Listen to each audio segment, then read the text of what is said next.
Robert, let's just kick right off. You are the chief pollster at Trafalgar, and you've been showing a different kind of result to some of the other pollsters. We've spoken to Nate Silver, who gave us kind of his overview of the polling situation. I also spoke to my former colleague at YouGov, Doug Rivers, who's the chief scientist there, and he was pretty bullish, I would say, on the Biden advantage. So tell us what numbers you're seeing at Trafalgar. We think that what's happening is what is technically called the social desirability bias.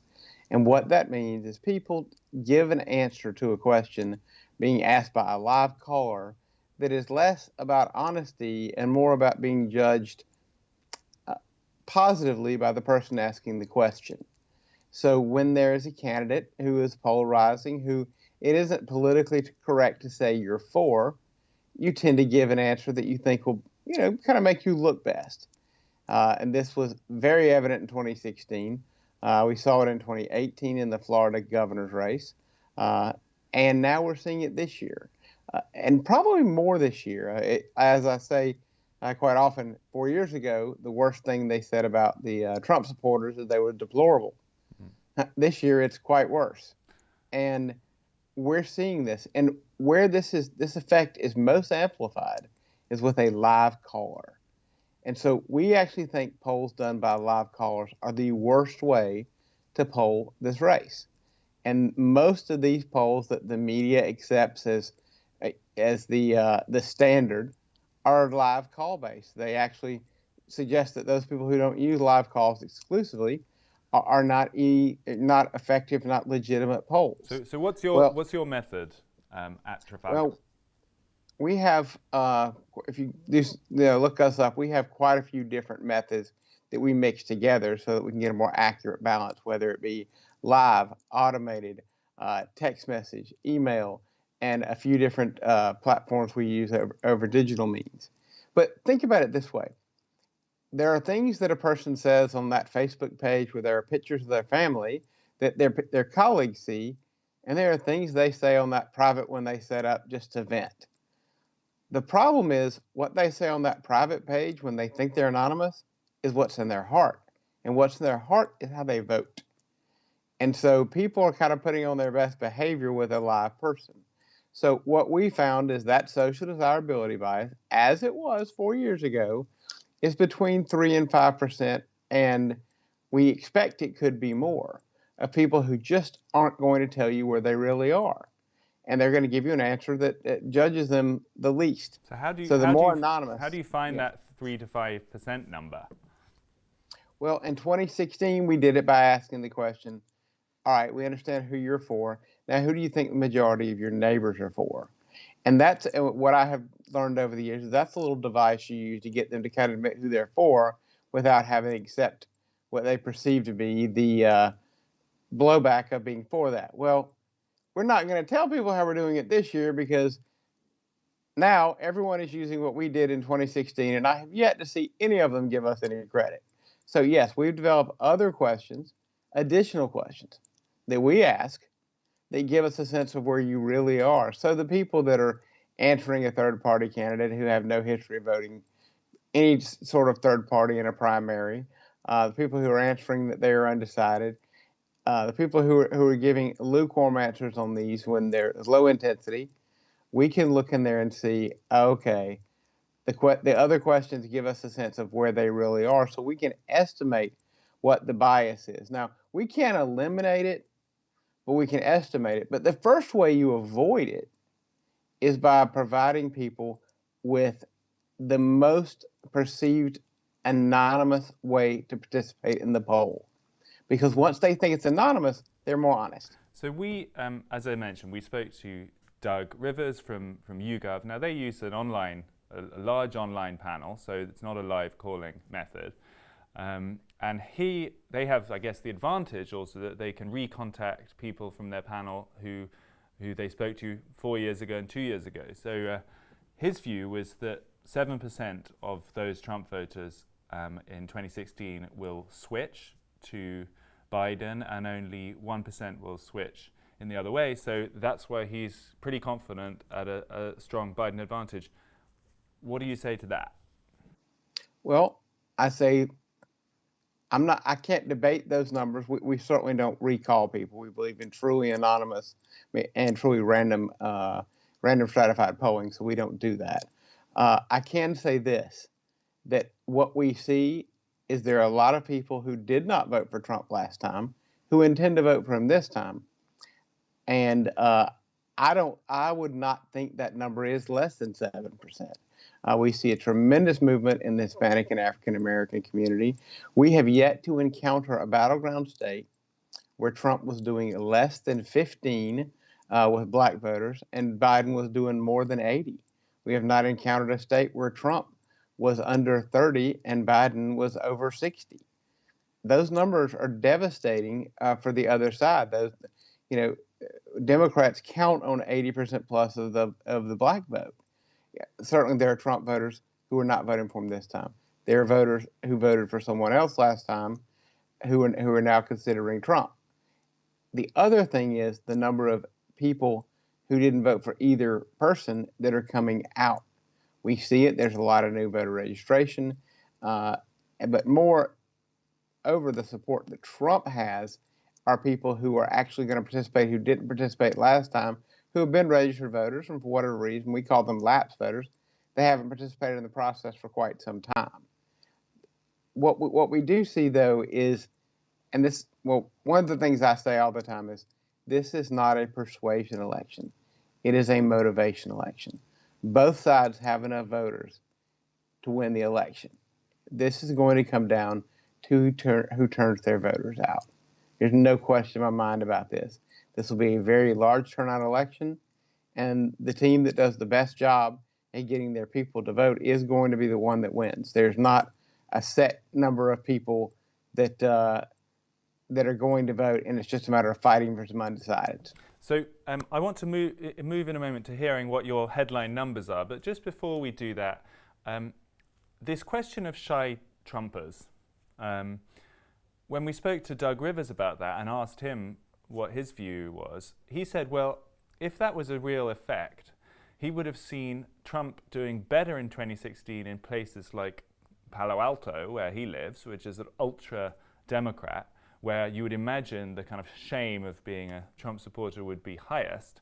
But in fact, what he saw was the opposite, so that Hillary overperformed in those very kind of Democratic areas, and Trump overperformed in the Republican areas where you wouldn't expect shy Trump to be a factor. How do you explain that? Well, I don't know what his definition of Republican areas are. If he considers rural and working class America Republican areas, I'll take that. But what we've seen and what we've experienced is the blue collar Midwestern voters that were considered Democrats for the last 20 something years, who had been part of the Reagan Democrat coalition. They came back, and they came back because they felt like there was a candidate who more appealed to regular working class Americans than any Republican ever had. I mean, let's face it, Mitt Romney was the opposite of a Republican who appealed to working class Americans. So I don't know what his definitions are, Republican areas and Democrat areas, but what I do know is that the type of people that tend to be shy Trump voters are exactly those who, people say, what is a shy Trump voter? I say, if you live in a neighborhood where putting a Trump sign in your yard might get your house toilet papered or egged, you're a shy Trump voter. If telling your friend or your family would start discussions that would get hostile, you might be a shy Trump voter. There are so many examples of people who are in areas where they don't feel comfortable saying. And the number also grows because there are people who are absolutely, a lot of them were suburban, upper middle income, higher educated mothers who just did not like Trump on a personal level. But they saw this level of violence and they saw all the chaos that's ensued. And what we hear from them is, I don't like Trump, but I can't be for that. It's almost like they've been looking for a reason to hold their nose and vote for Trump, and they found it.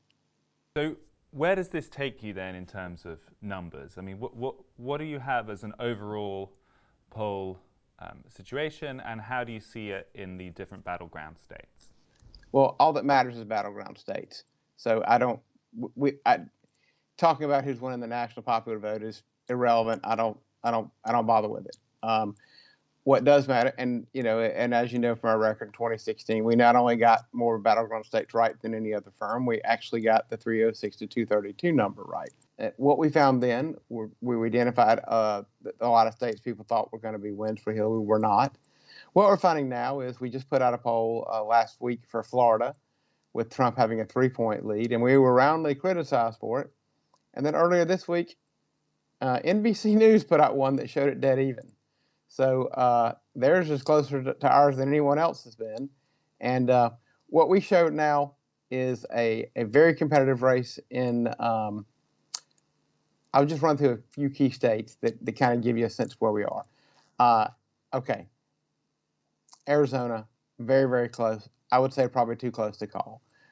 Michigan, I see a Trump lead, a definite Trump lead. Wisconsin, I see a Trump lead. Minnesota, I see dead even. North Carolina, Ohio, Trump wins. Texas and Georgia are not battleground states. Trump will win, and it won't be within 3 points. And Pennsylvania, I think, is tight. So the scenario I've just gone over there is a Trump in the mid 270s, possibly getting to just below 280, and it is just 270 to win. So right now, I would say if the election were held today, he would probably eke out a victory. And what do you see as a trajectory? Are you seeing any movement in those polls? Is it getting closer, or is Trump's lead extending as far as you see? I would say it's a very slow extension, if an extension at all. And these things, these elections go up and down. The debates will have an impact, but early voting will have an impact. And this is politics in the United States. I mean, if you remember the Access Hollywood tape, reshuffled the cards at one point. Emails reshuffle the cards at one point. There's a lot of campaign time coming. I tell people every day this campaign is like a lifetime away still. This election is not around the corner. It is a far away when you consider how much things change in a 24-hour news cycle. Politics that moves at the speed of Twitter. So a lot can come and go between then and now.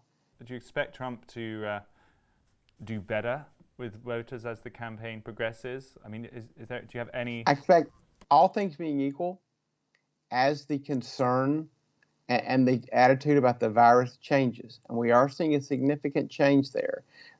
We have this question about how you are relating to the virus, how you're dealing with it, and the answer we used to see the most of was people who were extremely cautious and extremely worried, and now our answer of they're not worried at all about it, and the more common answer has become the one that is, I'm going to do what I can to keep my family safe, but I'm not going to live in fear, and I'm going to go about living my life. That plus I'm not worried about it at all are well over 50% now, and it's moving. And it's why people get frustrated about any talk of more lockdowns. It's just the idea of they're ready to get back to it. They're ready to wear their mask, wash their hands, keep their distance, but they're not going to just hide around, they're not hiding in their houses anymore. They're done with all that. You actually think that COVID-19 could become an electoral plus for Donald Trump over time? I think it more depends on how Biden talks about it. Shortly after his convention, he talked about there might, if there was a need for another lockdown, he would do it.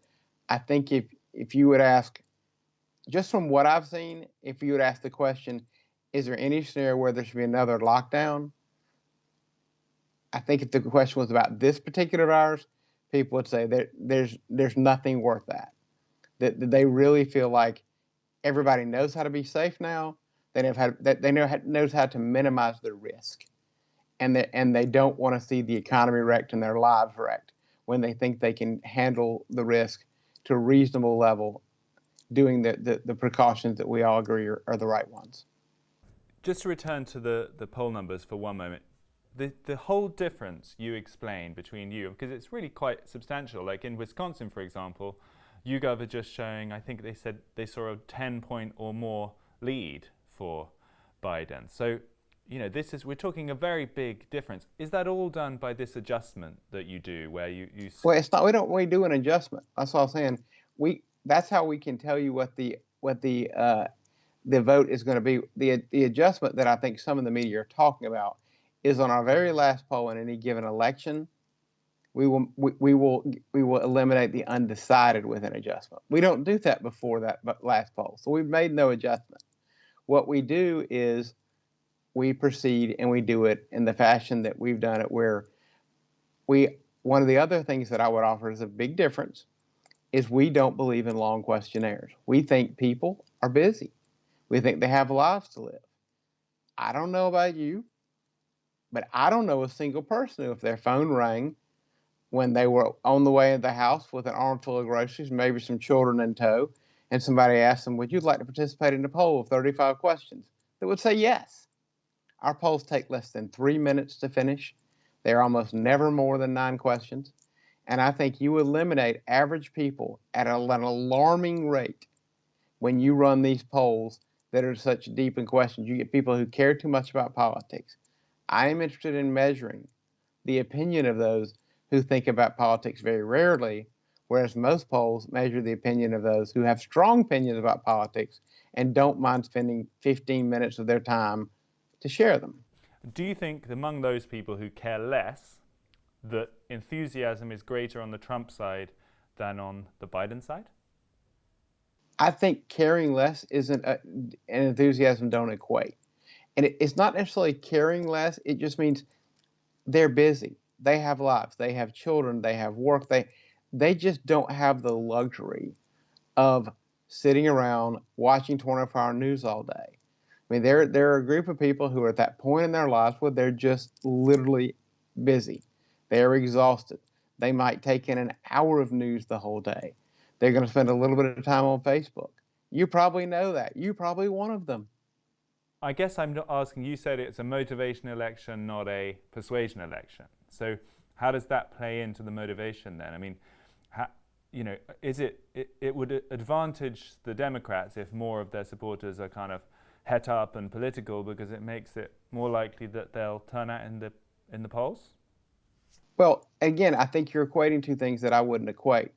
Enthusiasm about politics is not the same as thinking about it all day. Just because you don't like the way things are going and you're going to vote against Trump, or you think he's done a good job, doesn't mean your world revolves around watching 24-hour news and talking politics all day. You might still be busy. You might still have a very active life that doesn't allow a lot of time for political speculation and political participation. You don't have to go to a rally to be fired up about Trump. You don't have to go to a march to be fired up about Biden. You just have to have an opinion that doesn't necessarily reflect how often you engage in political activity. So if you're right, Mr. Cahaly, and Trump does have an advantage, how do you explain that? Why do you think it is that his supporters are going to turn out in such number and that he's even going to win new supporters, given that he's had such a difficult year, the disease is not perceived as having been well handled, the economy is in trouble? Where's this enthusiasm coming from? I will tell you something I was told a long time ago when I first started being involved in politics. People vote against things, not for things. Until about 6 months ago, there were a lot of people motivated to vote against Donald Trump. But then, in the wake of the tragedy of Mr. Floyd being murdered, there were protests. And some of those protests turned into violence. And that violence turned into a defund the police movement, a Black Lives Matter movement that went beyond simply protecting Black lives, a call for statues to be torn down. I mean, we got to the point a week before July 4th where people were suggesting Mount Rushmore was offensive. And all of a sudden, Americans who weren't even necessarily big fans of Donald Trump said, what is happening in my country? There became a genuine debate as to whether America's foundation, its principles, its purpose was good or bad. And people still believe in America. And if you make that choice, one side thinks that America has a history to apologize for and isn't a good force in the world, and the other side feels like America is a good force in the world and has a history to learn from, but certainly a history that is also very positive in many ways. That's not a good scenario for an American to get elected president. I think Joe Biden's on the wrong side of that. So if that's right, I mean, Nate Silver was saying that the moment he saw the biggest slump in support for Trump was during that moment when he went outside the White House with the Bible, and he cleared the streets and he stood outside of the chapel and held the Bible. Apparently that actually was a negative moment for him and he lost support. I'm not talking about that moment. Again, that's not the moment to vote against. I can see how that moment could do it. But the slump I'm talking about is the slump that starts every time somebody shared a video of somebody else throwing a Molotov cocktail in the street of a town. Every time somebody is on, people see messages about defunding police and people rallying and talking about killing policemen and how that would be fair. That's the stuff that also motivates people to vote against. And that stuff is not happening in a vacuum. It took Biden's campaign and a month to actually admit they were against the violence. That they saw. Here's the thing: what politicians say means very little to me. What politicians do means everything. And the fact that Biden kind of reversed course and started criticizing the violence after months of embracing it or suggesting it doesn't exist tells me he knows it's real. And what Nate Silver says, this is the guy who said Hillary had a 70% chance of being president. I dismiss that offhand. I'm not interested. Robert Cahaly, thank you so much for sharing your thoughts this morning. I'd love us to catch up with you again later in the campaign and see if we've seen any movement. Absolutely. And I'm sure there will be.